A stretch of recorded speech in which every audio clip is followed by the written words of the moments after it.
चंद्रयान-3 की सफलता के बाद अब इसरो अपने अगले मिशन के लिए पूरी तरह से तैयार हो गया है। जी हां, 2 सितंबर को भारत अपना पहला सूर्य मिशन लॉन्च करने जा रहा है। इसरो ने ट्वीट कर इस बात की जानकारी दी है कि आदित्य L1 सूर्य मिशन का काउंटडाउन भी अब शुरू कर दिया। आधिकारिक सूचना के अनुसार आदित्य L1 की लॉन्चिंग 2 सितंबर को सुबह 11:50 पर होगी।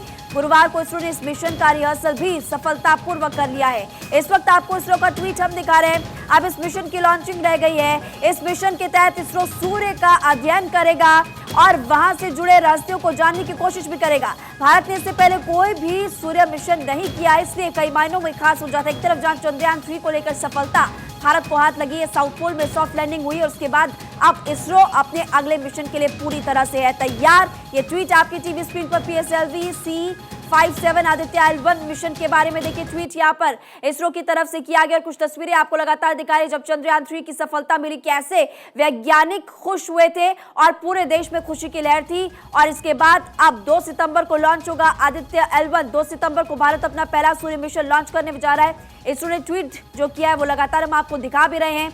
आदित्य L1 का सूर्य मिशन काउंटडाउन अब फिलहाल शुरू हो चुका है। आधिकारिक सूचना के अनुसार आदित्य L1 की लॉन्चिंग 2 सितंबर को सुबह 11:50 पर होगी। साक्षी मिश्रा फिलहाल इस वक्त हमारे साथ जुड़ चुके हैं। साक्षी, ये पहला सूर्य मिशन है, लॉन्चिंग 2 सितंबर को सुबह 11:50 पर तैयारियां पूरी कर ली गई है। आपके पास क्या जानकारी और किस तरह का जोश वहां पर देखने को मिल रहा है?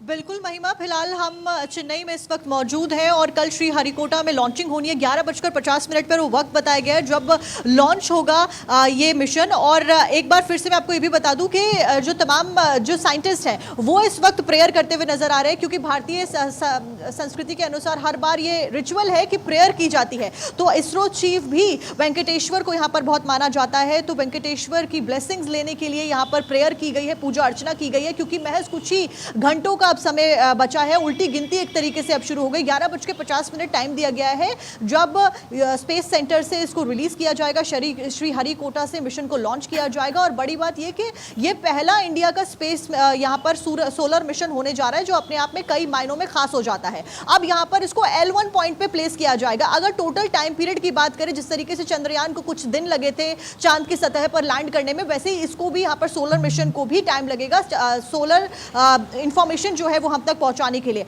अगर जगह की बात करूं तो L1 लैग्रेंज 1 वो पॉइंट है जहां पर इसको प्लेस किया जाएगा। अब ये पॉइंट, क्योंकि आदित्य L1 इसका नाम दिया गया है, नाम बहुत इंटरेस्टिंग है। अब आदित्य L1 नाम इसलिए दिया गया है क्योंकि आदित्य का मतलब होता है सन, अगर हम उसको हिंदी में समझे तो, इसीलिए सन L1 का मतलब है लैग्रेंज 1 पॉइंट। अब लैग्रेंज 1 पॉइंट वो पॉइंट है जो सूरज और पृथ्वी के बीच में एक स्टेशनरी पॉइंट है। अब ये पॉइंट L1 इसलिए चूज किया गया है क्योंकि इकलौता ऐसा पॉइंट है जहां पर एक्लिप्स के बगैर जो स्पेस में आप इंफॉर्मेशन ले पाएंगे, उसमें कोई किसी भी तरीके का एक्लिप्स आपको बाधा नहीं बनेगा और आप डायरेक्टली इंफॉर्मेशन गैदर करके अर्थ तक, यहां पर इसरो तक पहुंचा पाएंगे। दूसरी चीज इसमें एक और इंपॉर्टेंट ये हो जाती है कि इससे पहले कोई भी हमारे पास इंफॉर्मेशन नहीं थी और ये इतिहास में अब तक किसी को नहीं पता, क्योंकि सूरज की सतह बहुत गर्म होती है, लेकिन सूरज की सतह पर जितनी गर्मी होती है बाहर उससे ज्यादा गर्मी होती है, यानी कि उसके ऑर्बिट पे कम गर्मी होती है और बाहर के आउटर सर्विस में उससे कई हजार ज्यादा जो गर्मी है वो टेम्परेचर ज्यादा होता है। उसकी ये स्टडी करने जा रहा है, जो कि अपने आप में बहुत ज्यादा इंपॉर्टेंट हो जाता है। और साथ साथ में इसका इंपॉर्टेंट पॉइंट ये भी है कि आसपास के जो प्लैनेट्स हैं, सन के आसपास जितने भी प्लैनेट्स हैं, उनका बैकग्राउंड क्या रहा है, हिस्ट्री क्या रही है और आगे उनकी क्या कुछ गतिविधियां रहने वाली हैं, इसको भी स्टडी करने जा रहा है महिमा। क्योंकि पहला सूर्य मिशन ही होने वाला है। क्या स्टडी यहाँ पर करने वाले हैं वैज्ञानिक? एक बार दर्शकों को उसके बारे में भी आसान भाषा में जानकारी दीजिए। महिमा, वही मैं बता रही थी कि स्टडी जो है वो करनी है। सबसे पहली स्टडी तो ये है कि सूरज की सतह पर जितना टेम्परेचर है उससे ज्यादा टेम्परेचर उसके एटमॉस्फेयर में मौजूद है। तो ऐसा क्यों है कि आप जब सूरज पे पहुंचते तो वहां पर टेम्परेचर कम है और उसके बाहर कंपेयर किया जाए तो एटमॉस्फेयर में ज्यादा टेम्परेचर कहा जाता है। एक तो वो स्टडी हो गई।